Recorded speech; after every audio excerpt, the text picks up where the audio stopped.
மே 2 திருமுகம் தேடி.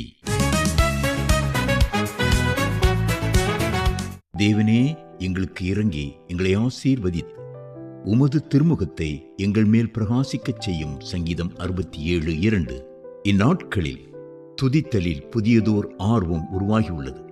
இந்த பொருள் பற்றி ஆண்டுதோறும் பல புதிய நூல்களும் வெளிவருகின்றன. ஆனால் பெரும்பாலும் முடிவு தன்னலத்திற்கான துதிதான்.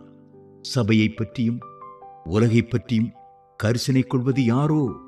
துதிப்பது நமது பிரச்சனைகளிலிருந்து நாம் வெளிவரவும் நமது தேவைகளை பெற்றுக்கொள்ளவும் உதவுகிறது என்பது உண்மைதான். ஆனால் நாம் இந்த சிறுபிள்ளைத்தனத்திலிருந்து மேலெழுந்து சபையின் ஆசீர்வாதத்திற்காக சபையின் ஆண்டவரை தொழுவோம். உலகின் ஆசீர்வாதத்திற்காக அறுவடையின் ஆண்டவரை வேண்டுவோம். விண்ணரசின் புதிய வெற்றிகளுக்காக சேனைகளின் ஆண்டவரை துதித்து போற்றுவோம்.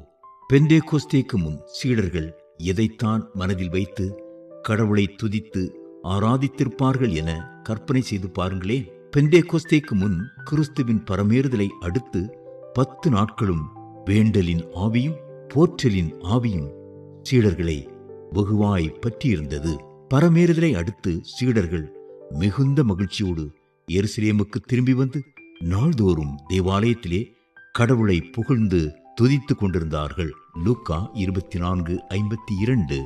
எழுப்புதலுக்கான ஜெபம் என்றால் ஆண்டவரே எழுப்புதலை அனுப்பும் என்பது மட்டுமல்ல, அது தற்பரிசோதனையையும் பாவ அறிக்கையையும் உள்ளடக்கியது.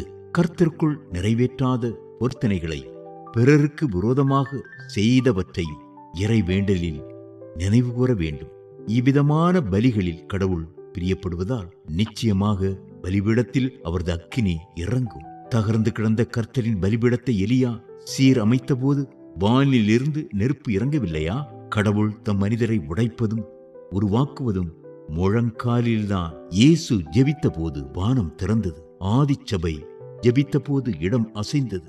ஈகத்தை அசைக்கும் ஆவியின் வல்லமையை ஜெபம் அவிழ்த்து விடுகிறது. எழுப்புதலை குறித்து போதுமான அளவு பிரசங்கித்து விட்டோம், எழுதியும் விட்டோம். ஆனால் போதுமான அளவு ஜெபிக்கவில்லை என்றே எண்ணுகிறேன். எவ்வளவுக்கு அதிகமாய் எழுப்புதலுக்காக ஜெபிக்கிறோமோ அவ்வளவுக்கு அதிகமாய் எழுப்புதலை வாஞ்சிப்போம். எவ்வளவுக்கு அதிகமாய் எழுப்புதலை வாஞ்சிக்கிறோமோ அவ்வளவுக்கு அதிகமாய் எழுப்புதலுக்காக ஜெபிப்போம். இன்று எழுப்புதல் இல்லாததற்கு ஒரு முக்கிய காரணம் எழுப்புதல் இல்லாமல் வாழ நாம் கற்றுக்கொண்டதே என்று புலம்பினார் எழுப்புதல் வீரர் லியோனார்ட் ரேவன்ஹில். திருத்துவமே எங்கள் திருமாமரையே, திருத்துவ தேவா, திருவருள் மூவா, திருமுகம் தேடி திருவடி வந்தோம், திருமுக தரிசனம் திருப்பிடும் எம்மேல். Missionary K. பொன்ராஜ் ஐசக்.